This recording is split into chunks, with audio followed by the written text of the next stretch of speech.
reformers and concerned citizens and so on, or recallers, whatever labels you want to put on people. I mean, I started out in this town as a citizen, hardworking guy, raised my family here. Decided to purchase a business in Rehoboth, Francis Farm, as you all know, and invested very heavily into that place. It was in disarray. It took years to bring that back to where it was. You know, it started out with the Francises years and years ago, and the Taylors, both those families who, along with my grandfather, did a super job. We've been there for 120 years, putting on clam bakes. It's probably the most recognized facility in operation in Rehoboth. If anyone who's lived here all their lives, some time and where they have worked at the Francis Farm, a brother, a cousin, an uncle. And I want to get back to talking about reformers and so on. The minute I moved in there, decided to invest, and I invested heavily. That's where my problems began. It seems though no matter what I did was wrong. I was constantly harassed and put through the ringer on everything I did. So I kind of thought, well, you know, I got a little tired of that, and I decided, well, I'm going to run for selectman. So, was I a reformer? I guess I was. I thought I was a Republican, but I ended up, I guess, being a reformer because I want to change things, the way things were done in town. As a businessman, depending on what side of what you're classified as, you're either accepted or you're shunned. Right now, I'm being shunned because of my convictions, my beliefs, and it's frustrating for myself, my wife, and my family. People I've known for years no longer come to the farm. They disassociate themselves with me and my facility, and it's all because of what's going on in town. Do I like it? No. I think in the last 3 years, I tried my best. Tried my very best to unite people, but always a battle, always a fight. I don't know what the answer is. I just know that I'm going to continue to do the work I started out to do as selectman, if re-elected, and thank you. Okay, next, Mr. Costello. Again, I would like to thank the RBA for this opportunity. I was going to start out with when I first came to Rehoboth with my 2 small children, and but I'm going to change that. When I started volunteering 22 years ago, I didn't think that it would take me to this point where I'd be sitting here debating or as a candidate for selectman. As you know, I have been on many boards, many committees, presently a chairman of your planning board. I've tried to do nothing but help this town with whatever I tried to do.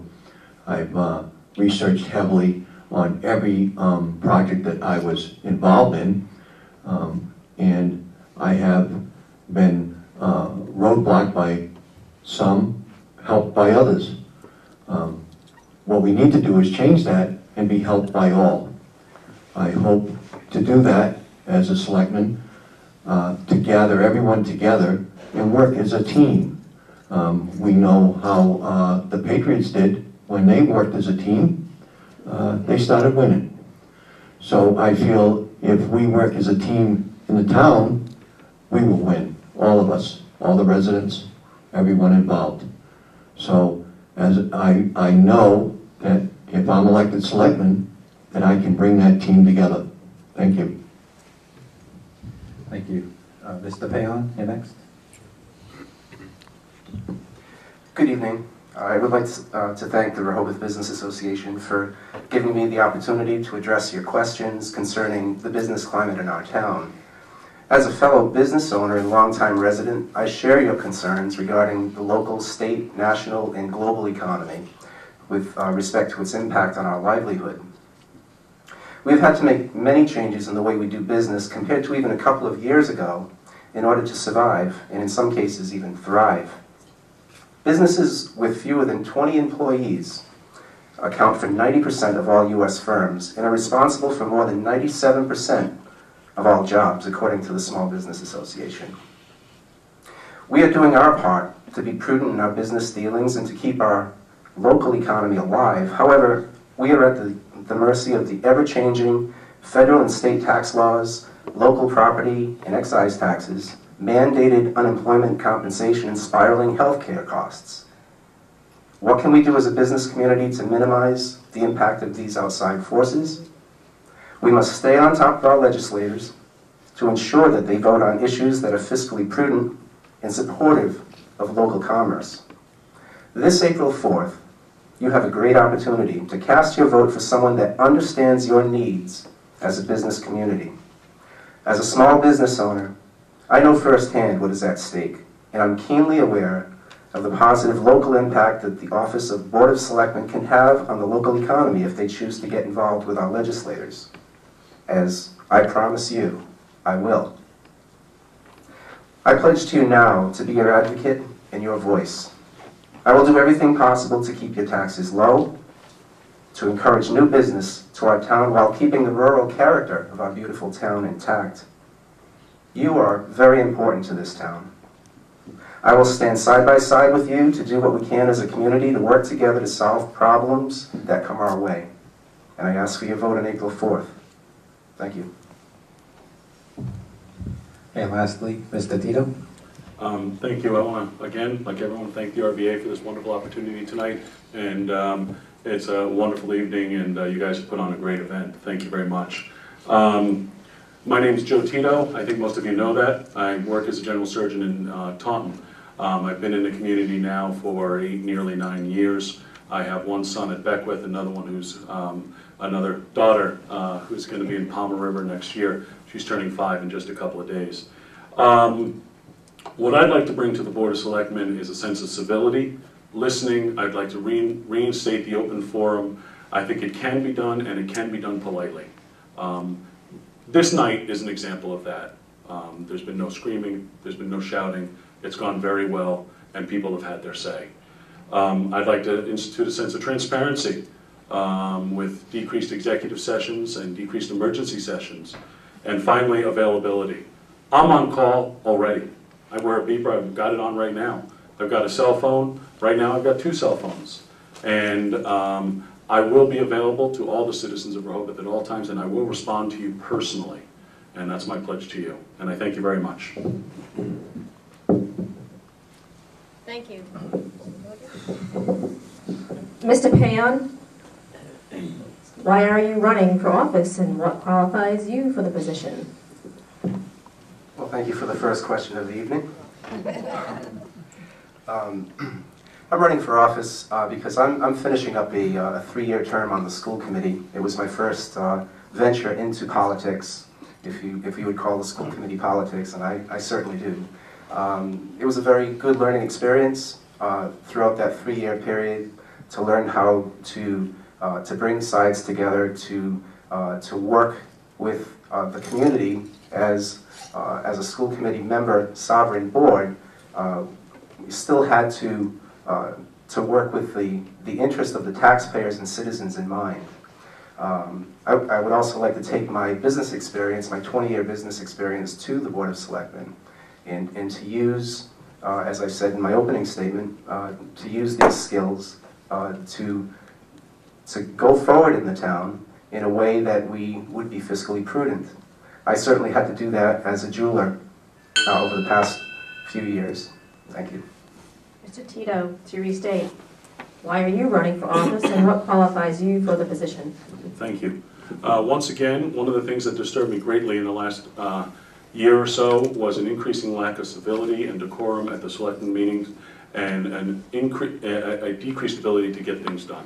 And I stand with Bill Cute in regards to having a meeting that can be well run, where we can respectfully disagree.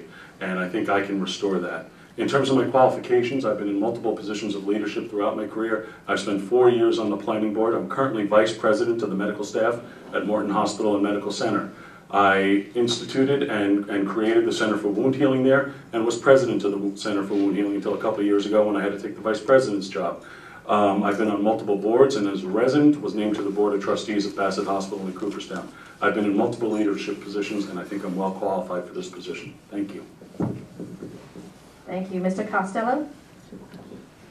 The reason I'm running for selectman is to return respect back to the Board of Selectmen itself, and the 12,000 people plus that live in this town. My qualifications, we only have 3 minutes, is 10 years on the planning board, currently a chairman, chairman of the Energy Committee, stormwater officer. I was on the committee of the Stormwater Committee. I was on the co-author of 3 bylaws, the wind turbine bylaw, the solar bylaw, and the stormwater bylaw. I was also on the surveyor board, and I'm thinking, presently maintenance supervisor at the COA. I was a Rehoboth firefighter for 7 years. There's more, I'm thinking, but thank you. Mr. Foley? Yes. You know, we talk about these meetings and respect and so on. It's funny, these 2 gentlemen are the ones that come to most of these meetings and do their best to disrupt these meetings by outcries, just making comments, laughing, and so on and so forth. You know, to give you an example, you know, the minute my colleague, the day he was elected, the very day, they formed a recall movement against him. Never gave him a chance to get to the table. So there's a group of people, and I'm going to call them recallers or concerned citizens, that do nothing but go to meetings and create havoc. You know, they talk about the town's in shambles or something. You go to the town hall, nothing's changed. The only thing that's changed is these meetings. It's a disgrace. They participate in it. So, thank you. Thank you. Okay, question number 2 goes to Mr. Tito. As a candidate running for public office, what specifically will you do to bring the town back together, and is it possible? Thank you. To answer the second part of the question first, absolutely, it's possible. By way of response, I have never disrupted a Board of Selectmen's meeting. Go to the tapes, please, find it and show it to me. I have not done it, not once. I've sat there and listened. I am disturbed by people on both sides of the issue bringing up points and yelling at the Board of Selectmen's meetings. That is disturbing to me, whatever side of the political spectrum you're on. I do think it's possible to bring back civility to this town. It was worked at town meeting. Mr. Cute was able to do that. I think the selectmen's meetings are able to do that, and I think we can get back to a point where we can agree to disagree, and we can disagree but not be disagreeable to each other. There's no need for it. It's gotten venomous and it's gotten vindictive. People have been threatened, and I think it's just a real shame. That's not what we need in this town and it's not what we should have. Thank you. Okay, thank you, Mr. Tito. Next, Mr. Payon. As a candidate running for public office, what specifically will you do to bring the town back together, and is it possible? Thank you for that question. This is something that I've been working very hard on, especially over the past several weeks as a candidate. I feel that most of us have moved out here to Rehoboth for the rural character and the beauty of our town, the natural resources. I truly believe that the best resources that we have in this town are each other, are the people sitting in this room, if you're Rehoboth residents, are the people, are the voters, are the citizens in the town. We need to harness these resources, no matter what side you're on. I try to consider myself not to be on any side, even though I have supporters on a particular side. I feel that I've done my best to cross over the line to work with other folks, as I did at the Concerned Citizens meeting a few weeks ago. reaching out, asking questions, fielding questions. Thank you.